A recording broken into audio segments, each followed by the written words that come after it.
मित्रों नमस्कार, मैं Rajesh Asudani Good evening, this is Dr. Vinod Asudani. and yet welcome again to another episode of Through Literary Lens.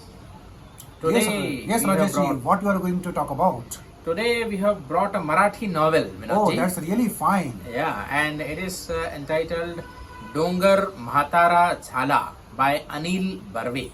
Mountain Has Grown Old by Anil Barve. It is a Marathi novel.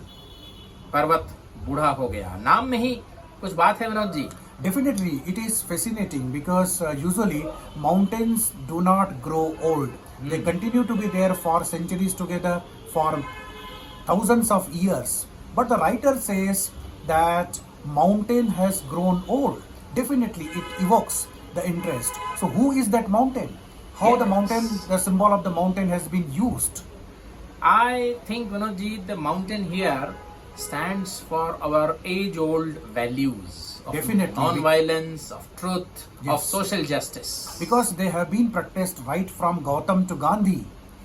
And they are not supposed to be rendered obsolete. They are not supposed to grow old. वो बूढ़ी नहीं होती हैं. जो मूल्य हैं हमारे वो कभी बूढ़े नहीं होते हैं. लेकिन वो बूढ़े हो गए. कैसे? क्या हुआ? Definitely. So, writer takes us to a small village which is situated on the western coast of Maharashtra, which is known as Konkan region. And here, a poor tribal people live there. And they do not have anything. Very often they die off because of the shortage of food. They are dispossessed of land. So one perhaps Gandhian social activist, Kamrat. Kamrat. He has His name been living with them for last 30 years or so. And he is trying for their rights. He is trying to get them their due, the health facilities, the education, and he is one among them. He doesn't act as an outsider. He lives with them, he eats with them, right? So, and he has a son who's called Munna, and he met with an accident and he lost his legs because there was no hospital in the vicinity. And therefore, Kamrat is trying that the hospital should come up here so that many people who are in need of medical care would be saved. Yeah. And then the story goes further. There is one owner of the hotel, Mr. D'Souza, and he is also a representative, right? Representative of the local council. And he is very much sympathetic to the cause of these tribal people, and Kamrat is very good friend of his. And he pleads his case in the local council as well because there are other vested interests.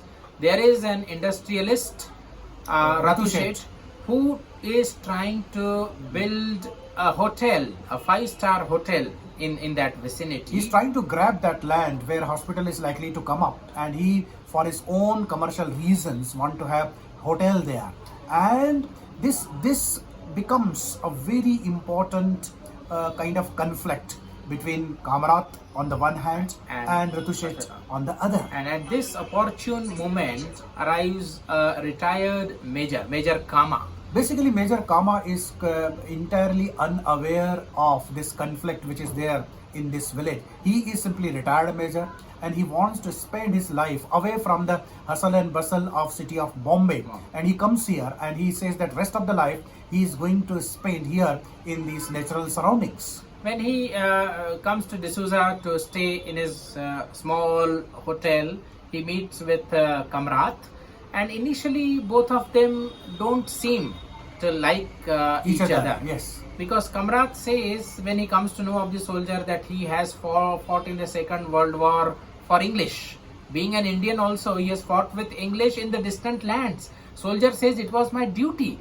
So Mr. Kamrat refuses to call him soldier. He calls him Sojira, which may be a derogatory term for the soldier. And so this Major Kama basically gets annoyed at some places, with Kamrat because he calls him that with that diminutive, basically. When he comes to know that Kamrat is fighting for the tribal rights, but he feels that this fight is not going to fructify because Kamrat is a very peaceful person because he doesn't know how to fight. Yeah, he wants to carry on this struggle perfectly in non-violent manner. He's a true Gandhian.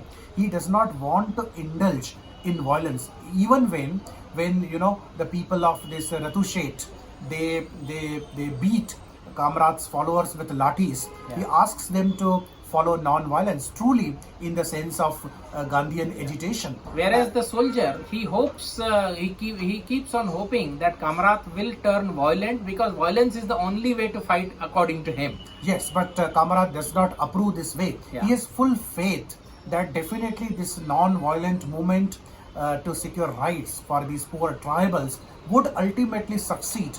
And he is also thinking of filing up a case in the High Court in Bombay. Yeah. And finally goes there, and he says that definitely he has a hope in the judicial system. He believes that definitely they would pass an order by which he would be able to acquire the land and there would be the hospital.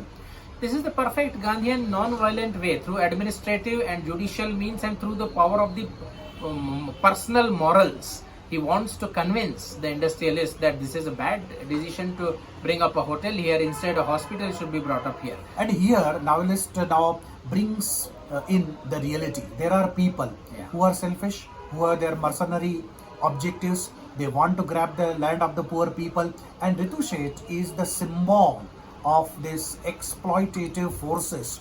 And these kind of exploitative forces are there almost in every city, in every village, right? And perhaps, unfortunately, Rajeshji, Yes. in the post-independent period, instead of the spirit of Gandhian values, these kind of commercial motives, selfishness has grown manifold. And finally, Ritu Sheth sees that definitely Kamrat would not be silent. He So tries to win him over also Exactly. by offering him some temptations, he promises money that also. he will take care of the entire expenditure of the treatment of his disabled son. Yeah.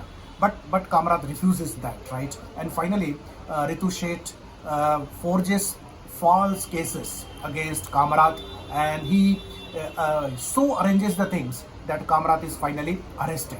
Meanwhile, his son also, he is sacrificed. He loses his life In while the- fighting a non-violent battle, while being, doing this satyagraha against the proposal of this hotel. And he loses his life. Even though he's disabled, he does participate in that because Kamrat brings those crutches by the money which is given to him by Major Kama.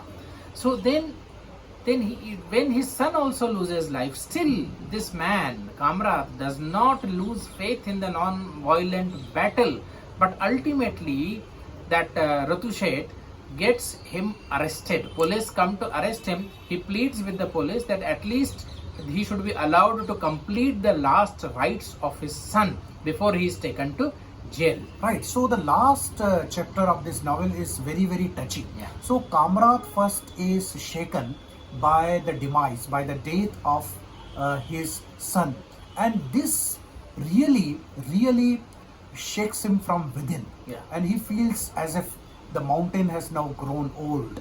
And when he is arrested and when he is prevented to participate in the last rites of his son, there comes the complete breakdown Yeah. of this old person who has almost sacrificed his entire life for the comfort of others. And symbolically, we understand here that the values which were as great as mountain at the time of Gandhi, unfortunately, those values now have grown old. And Kamrat says And one to- more very yeah. wonderful thing, Yeah. that even British did not dare Yes. to arrest him. Yes. And now to add insult to injury, when that industrialist Ritu Sheth comes and mocks Kamrat, then the soldier is also there, Major Kama is also there, and true to his character, he shoots Ritu Sheth dead in the last scene. So this raises a very important question before all of us, whether the violence is ultimate answer to seek justice. I believe, the novelist has brought forth a very, very fundamental dilemma here. All of us have studied history of Indian independence, and all of us rejoice that Sabarmati के संत तूने कर दिया कमाल, दे दी हमें आज़ादी बिना खड़ेगी बिना ढाल. तो इसी तरह से we try to tackle with the problems in a non-violent, in a positive, in an affirmative way, appealing to the personal, high morality and administrative non-violent judicial ways. But the novelist has tried to get us thinking that whether these values, which are age-old values, Gandhi did not say anything new. These are age-old values right from Buddha, Mahavir, even before them. Whether these values are not working now, whether they have failed to bring about any results. Whether they have become old now, whether the mountain has grown old, Yeah. that is a question. And certainly there has been degradation, there has been decline of this high ethical and humanitarian value in the post-independent era. So this novel really pricks the conscience of those who are sensitive soul, who are concerned Yeah. for the welfare of common citizens in this nation. And one thing that has to be understood, that the values, great values like non-violence, can succeed it provided such favorable social, judicial and political framework is created. Otherwise, many comrades who are very sincere would lose their life. And as they say, even if we grant that our freedom was won by Gandhi's non-violent ways, even though it's not at all, it's not entirely free from the controversy. But okay, let us grant it for the moment that largely it was won due to Gandhi's non-violence. But it is also said that it succeeded with the British. Non-violence did not have the hope of any success with Hitler. This is really irony. Yeah. Even the British showed some respect to the non-violent ways of Gandhi. But after independence, where government is of Indians, all administrators are Indians, all judges are Indians. For the people, by the people, of the people. Then why non-violent ways of people like Kamrat should miserably fail? So this is a $1 million question. And when the violence erupts, the soldier shoots the industrialist dead in the spur of the moment, because from the beginning he doesn't have faith in the non-violent ways of Kamrat. He from time to time he exhorts him to resort to violence, but Kamrat is steadfast. He swears by the age-old values, and he says, if you cannot understand me, I also cannot understand the violent ways.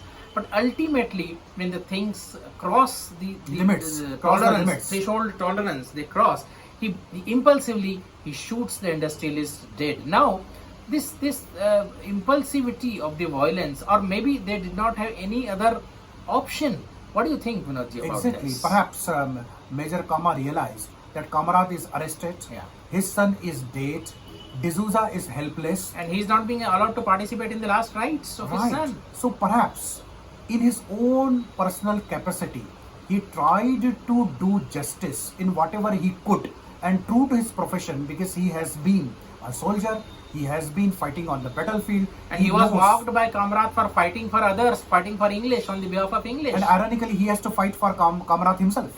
And then he says that he asks Kamrat, now would you call me the real soldier or not? Yes. So he's true to his personality, he's true to his vocation as well. Now, the last question, which is unanswered. Yeah.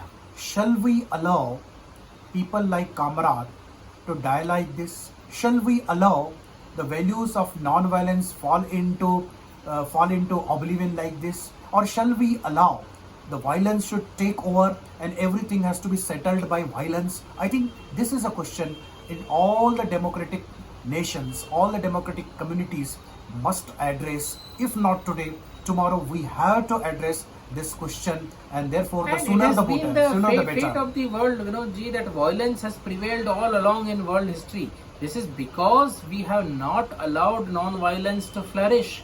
If the non-violence is there, we do not pay heed.